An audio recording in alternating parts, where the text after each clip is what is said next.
দেখুন কালারটা কত সুন্দর এসছে। এসে দেখুন দেখুন ওপরটা মুচমুচে আর ভেতরটা কিন্তু ঠিক এরকম সফট হয়েছে।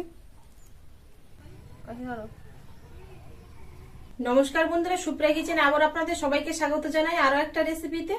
এই বর্ষার সময় সন্ধে চায়ের সাথে জমানোর জন্য একটা ঘরে থাকা উপকরণ দিয়েই মুখরোচক পকোড়া রেসিপি আপনাদের সাথে শেয়ার করব। তো প্লিজ বন্ধুরা আপনারা ভিডিওটা না কেটে প্রথমের থেকে শেষ পর্যন্ত দেখবেন, আমার সঙ্গে থেকে আশা করছি আপনাদের ভালো লাগবে।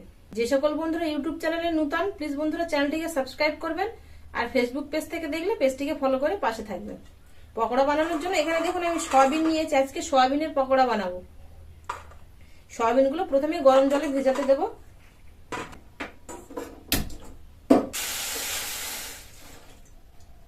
ঠান্ডা জলে ভিজিয়ে রাখা যাবে, তবে গরম জল দিলে কিন্তু সেটা খুব তাড়াতাড়ি হয়ে যায়। আর সয়াবিনের মধ্যে দেখুন ভেজানোর পরে একটা সাদা জল বেরোয় না, সেই জলটাও কিন্তু বেরিয়ে যাবে একটু গরম জল দিন। 2 মিনিট হয়ে গেছে, জলটা ভালোই গরম হয়ে গেছে, হাত দেওয়া যাচ্ছে না। এবার অফ করে দেবো গ্যাসটা, এইভাবে ভেজানো থাক। এ সাইডে ধনে পাতা, পেঁয়াজ, রসুন, আদা, কাঁচা লঙ্কা এগুলো আমি ছাড়িয়ে ধুয়ে রেখেছি, এগুলোকে কুচে নেব। আর রসুন আর আদাটা গ্রেট করে নেব। পকোড়ায় গ্রেট করা রসুন আর আদা দিলে ভালো লাগে খেতে। পেঁয়াজের মুখের এই অংশটা ফেলে দিয়ে কুচি কুচি করে কেটে নেব।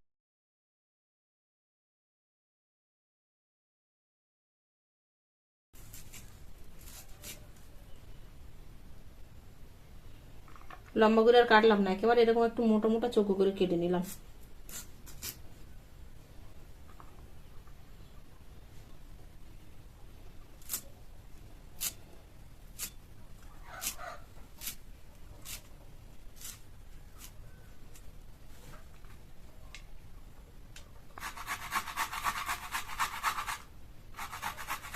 আদা রসুন কিন্তু বেটেও দেওয়া যায়, তবে বেটে দিলে পুরো একদম সবকিছুর সাথে মিশে যায়, আর গ্রেট করে দিলে বেশ একটু মুখে পড়বে, খাবার সময় ভালো লাগবে খেতে।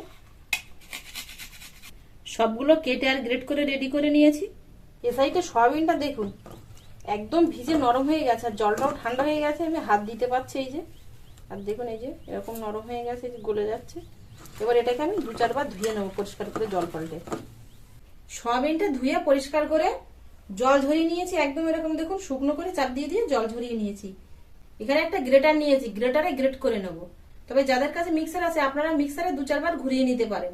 তবে গ্রেট করার দেখানোর কারণটা হচ্ছে প্রত্যেকেই বানাতে পারবেন। যাদের কাছে মিক্সার নেই তারাও বানাতে পারবেন, যাদের কাছে আছে তারাও বানাতে পারবেন। হঠাৎ কারেন্ট থাকলো না, আপনার পকোড়া খেতে ইচ্ছে হলো, আপনি কি করবেন? সেজন্য এই পদ্ধতিটা ব্যবহার করবেন, আশা করছি সবার কাজে লাগবে।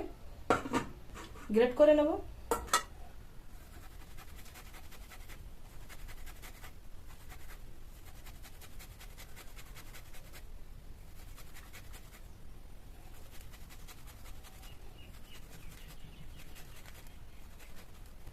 দেখুন এই যে গ্রেট হয়ে যাচ্ছে কিন্তু। 50 গ্রাম সয়াবিন নিয়েছি, তাই দেখুন কতটা হয়েছে, অনেকটা হয়েছে। এবার এর মধ্যে আমি বাকি আরো অনেক কিছু উপকরণ দিয়ে মিশিয়ে নেব। দিয়ে দেবো পেঁয়াজ কুচি, ধনে পাতা কুচি, কাঁচা লঙ্কা কুচি, আদা গ্রেট করা, রসুন গ্রেট করা, আর এখানে নিয়েছি নারকেল এরকম কুড়ে নিয়েছি। তবে আপনারা নারকেল কোড়াটা না দিয়েও এর মধ্যে 1 চামচ চিনি দিতে পারেন, এটা সম্পূর্ণ অপশনাল। তবে এই নারকেল কোড়াটা দিলে খেতে ভালো লাগবে, আমার তো মন বলছে। এর মধ্যে দিয়ে দেবো 3 চামচ বেসন, চালের গুঁড়ো, চালের গুঁড়োটা 1.5 চামচ দেব। এখানে আমি আতপ চালের গুঁড়ো নিয়েছি। এবার এর মধ্যে কিছু গুঁড়ো মশলা মিশিয়ে দিয়ে নেব।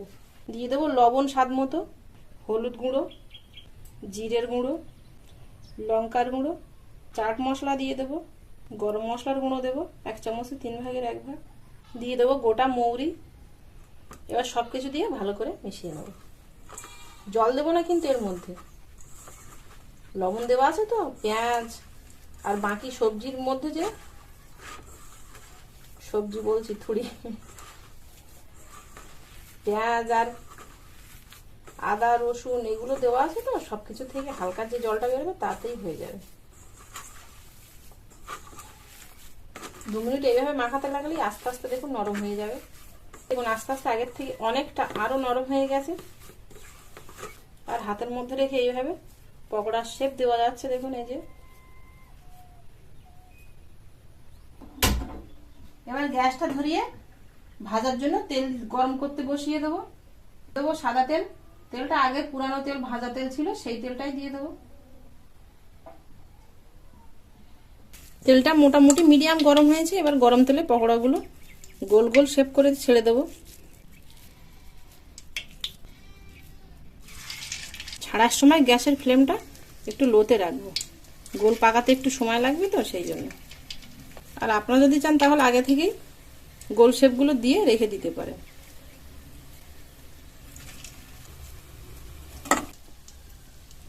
সবগুলো দিয়ে নিয়েছি, সবগুলো ধরে গেছে, অনেকটা তেল দিয়েছি তো। এবার গ্যাসের ফ্লেমটা মিডিয়াম দেব। এতক্ষণ লোতে রেখেছিলাম। যেগুলো প্রথমে দিয়েছিলাম সেইগুলো একটু এরকম লাল লাল হয়ে গেছে। এইগুলো একটু সাইড করে দেবো, উল্টিয়ে দেবো।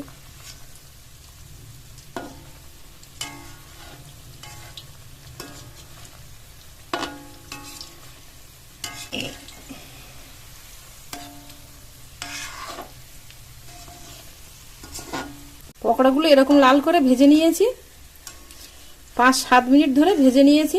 দেখুন কালারটা কত সুন্দর এসছে। এর থেকে আর ভাজবো না, এবার তুলে নেব।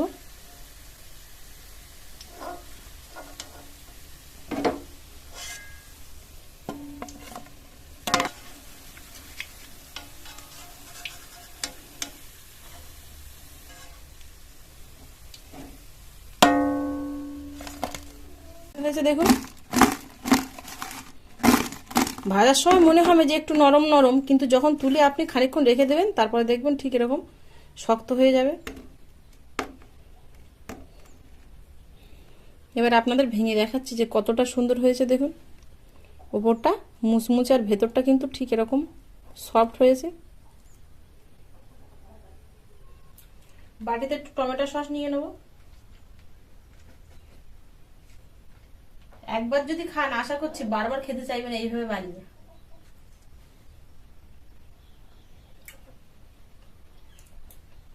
পকোড়া এমন একটা রেসিপি সবাই কিন্তু খুব ভালোবাসে, বাচ্চা থেকে বয়স্ক সবাই। বাচ্চারা সবাই বাইরে খেলা করছে, দেখি বাচ্চাদের ডেকে দেবো, ওরা খেয়ে বলবে কেমন হয়েছে। তাড়াতাড়ি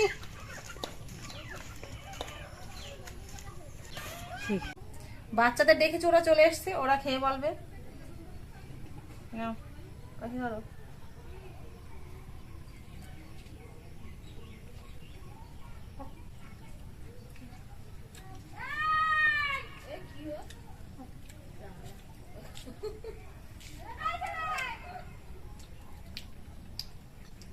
ঝাল মিষ্টি টক সব রকম দারুণ হয়েছে খেতে। তোর কেমন লেগেছে?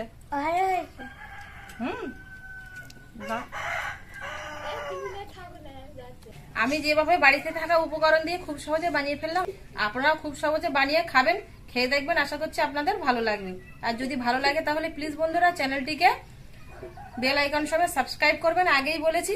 আর আপনাদের বন্ধুদের কাছে প্রচুর প্রচুর শেয়ার করবেন, লাইক করবেন ও কমেন্ট করবেন। আর প্লিজ বন্ধুরা পুরো ভিডিও দেখে তারপরে কমেন্ট করবেন। এতক্ষণ আমার সঙ্গে থাকার জন্য আপনাদের অনেক অনেক ধন্যবাদ। আবারও দেখা হচ্ছে আপনাদের সাথে পরে নতুন কোনো রেসিপিতে। ততক্ষণ আপনারা সবাই ভালো থাকবেন ও সুস্থ থাকবেন।